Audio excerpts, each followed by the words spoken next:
We're here with the owner and creator of the Iron Goblin. Why don't you tell us a little bit about what is the Iron Goblin and how it got started? The Iron Goblin is a mask making and fabrication company. We make everything from costumes to masks to armor to whatever you need. And how did you come about starting this whole project? This what now is the Iron Goblin? For years I made monsters for fun, and it just grew and grew, and the passion just kept going, and I knew this is what I wanted to do for the rest of my life. Right. So here I am. Would you mind sharing with us what your first creation was? Oh, your first mask? Our first mask was the orc. Okay. And basically I wanted to do a mask that was not horror based, because there's a lot of horror masks out there. And I love fantasy, right? And so I just felt like there were no orcs out there that stood up, I felt. I wanted to create an orc that was kind of an amalgamation of things I like. So why don't you tell us what has been your favorite mask making and which one has been the most difficult? My favorite is definitely the zombie.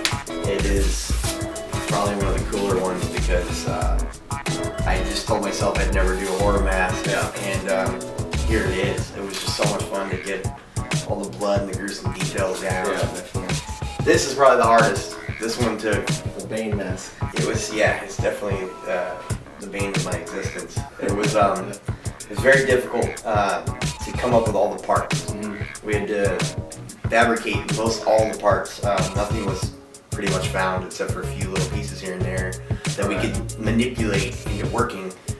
And on top of that, it's a unique mask and how it's worn and how it's used, and so it takes a lot of wear and tear.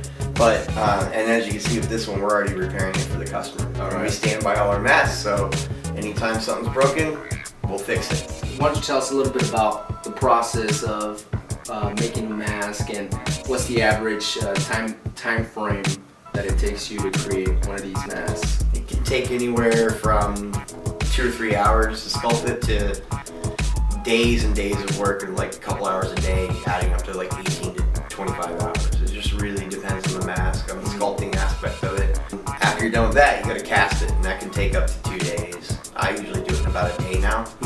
When I first started though, it took 2 days. And then after that, you pull your first latex from it. You slush cast it, pour latex in there and slush cast it. You pull out latex on the dry after about 24 hours, and then you can paint it. So, and then the painting process is pretty cool too. It's its own discipline all into it. So that's where you get all the nice detail. Oh yeah, you go in and get your veins and little kidney spots and just all kinds of little idiosyncrasies that are awesome. Yeah.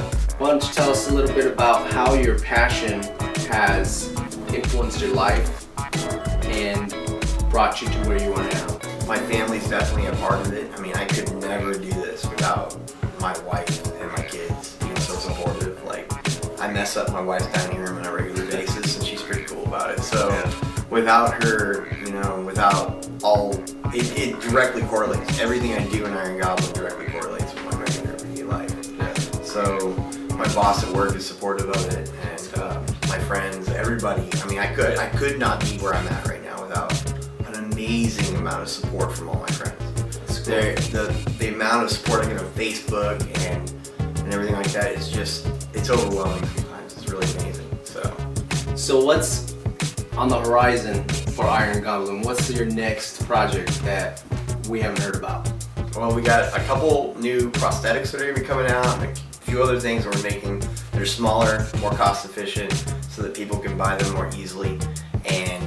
But our big new mask is going to be a space alien from like the 1950s. Oh wow. But we're going with like 3 eyes, so it's going to be really cool. And it's going to have like a dome bubble and everything to go over it to wear. So. And that's going to do it for us here today at Iron Goblin headquarters. We want to thank you again for being our guest, and make sure all you viewers out there share this video, and we'll see you next time.